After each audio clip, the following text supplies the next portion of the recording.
Manoeuvres tendencies, you see some promising signs in the region and in your country, Romania.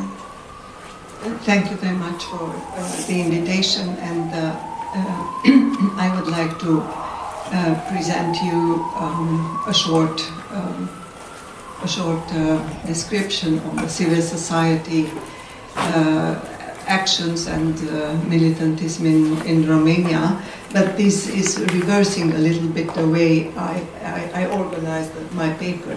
My idea was to speak a little bit about politics and then about civil society, but I know that in the last time Romania was remarked in Europe and everywhere exactly because of the very vivid and reactive civil society to tendencies of anti-Europeanism in Romania.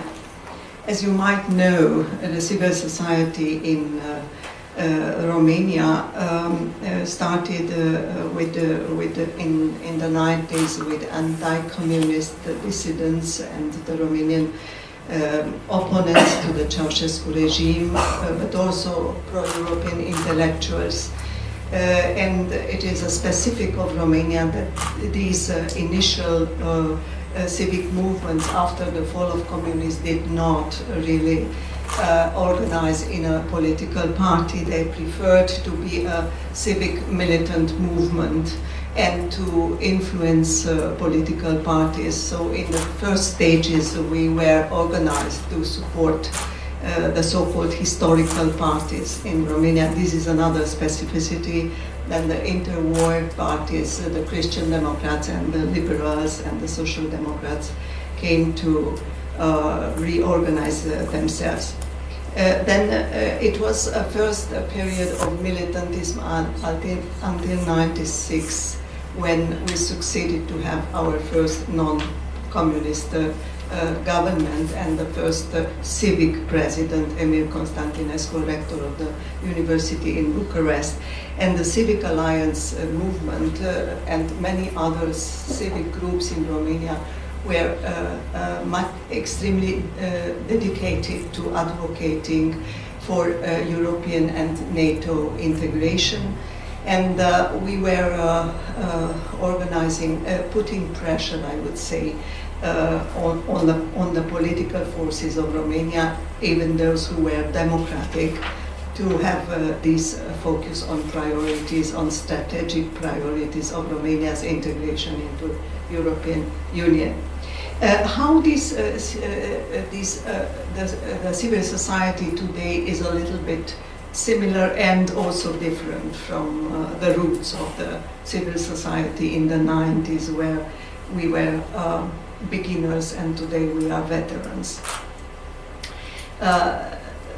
The civil society in Romania was extremely reactive these years in confronting the central left government led by the Social Democratic Party in alliance with the Liberals and with the support, parliamentary support of the Hungarian Democratic Union, because this new government installed after the November 2016 parliamentary elections had an immediate attack on the independence of judiciary in Romania, on the independence of the Constitutional Court, and on control of the civil society also. And this occurred not only because the Social Democratic Party of Romania was unable to evolve into a European type of social democratic party, but because there were individual and personal interests of the leaders of this coalition to whitening their records. The leader of the Social Democratic Party is having a 2-year sentence with prison, which he is not fulfilling, but however there is there. Mr. Târgu has problems of perjury and bribery also. And some of the leaders of the Hungarian Democratic Union also had to visit prosecutors. So immediately after the government was formed, the first emergency ordinances the government was working on secretly were those who were trying to avoid the prosecution of the leaders of the coalitions and to grant amnesty and impunity to all kinds of abuses, briberies, corruption, and the reaction was immediate, was extraordinary. It was in effect a continuation of the huge demonstration against the environmental abuses with the gold mining in the western mountains, Carpathians of Romania, but it became a strong protest of thousands of hundreds of people in all important cities of Romania and in Bucharest against these ordinances. And I would say that these huge protest, which was unexpected because a long time after the Civic Alliance, we did not see so huge amounts of people on the streets of the cities. These stopped the government to adopt some of the ordinances, and also was a message towards the European institutions to be much more cautious and careful about what is going on in Romania. Right now, we are in the situation that Romania is under pressure, the Romanian government is under pressure, a high degree of criticism towards abuses, so attacks against freedom of expression, attacks against freedom of NGOs. Also, these ordinances which are meant to limit the independence of judiciary, all these things are criticized. Franz Timmermans is intervening, the embassies in Bucharest, the American embassy and member states of the EU, the Venice Commission, the Greco Council of Europe. So there is a lot of criticism, but typically the answer of the government was illustrated by what our first woman Prime Minister, Ms. Dăncilă, said in the EU Parliament. I didn't come here to give explanations, because we have more and more this style of national sovereignty discourse in the coalition, and of course this is also a sign of the new trend in the Romanian government. The civil society is organized in Romania and in the Romanian diaspora, because around 3 million Romanians are living in member states and other states of Europe, working there. It's organized in the so-called #resist movements all over Romania, and these movements are extremely rapid in mobilizing any time when there is a threat of a new emergency ordinance adopted by the Romanian government. However, the opposition, or so to say the protests and the support that civil society granted to one of the most important prosecutors, anti-corruption prosecutor, chief anti-corruption prosecutor of Romania, Ms. Kövesi, the president of Romania, who is, so to say, the leader of the opposition, of the pro-European part of the political spectrum, was not able to avoid to suspend her because, and she was suspended from her function because the Romanian constitution and the constitutional court gave this answer. But I would like to refer a little bit also to what is visible. That there is a tendency of this coalition towards dominant trends from the Visegrad group.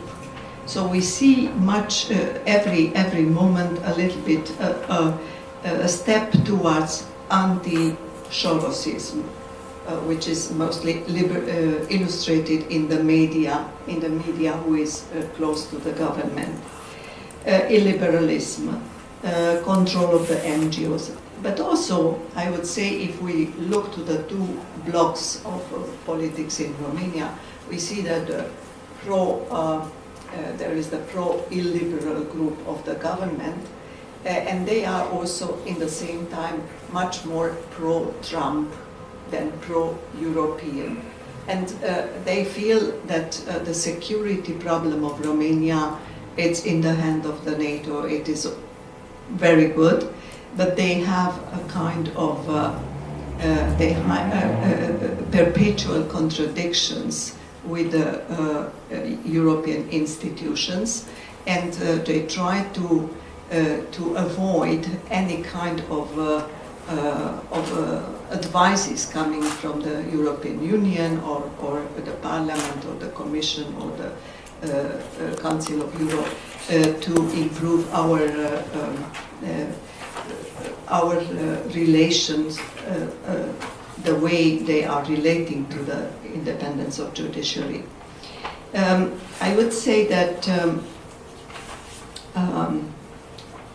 the other bloc, which is, let's say, supported mostly by the civil society, by the civic groups of the resist family, is in opposition. There are the liberals, the Union for the Salvation of Romania, and the party of popular movement. Of course, all these opposition group is pro-European and pro-transatlantic. They are in favor and they are defending the independence of judiciary, defending anti-corruption institutions and personalities. Also, they are in favor of the free economy, and they are pro-Westerners. I would say, but I have to be sincere and to say that although we will vote for this bloc of pro-Europeans, in Romania there is right now a deep debate about how civil society should relate to some tendencies of the pro-European parties which are not purely democratic. So it is a problem of tactics. Should we unconditionally support our pro-European, pro-Western politicians, even if they are sometimes nationalistic? This is a problem. Or if they did not perform perfectly in some of the institutions, or if they put as leader of their list, like the liberals,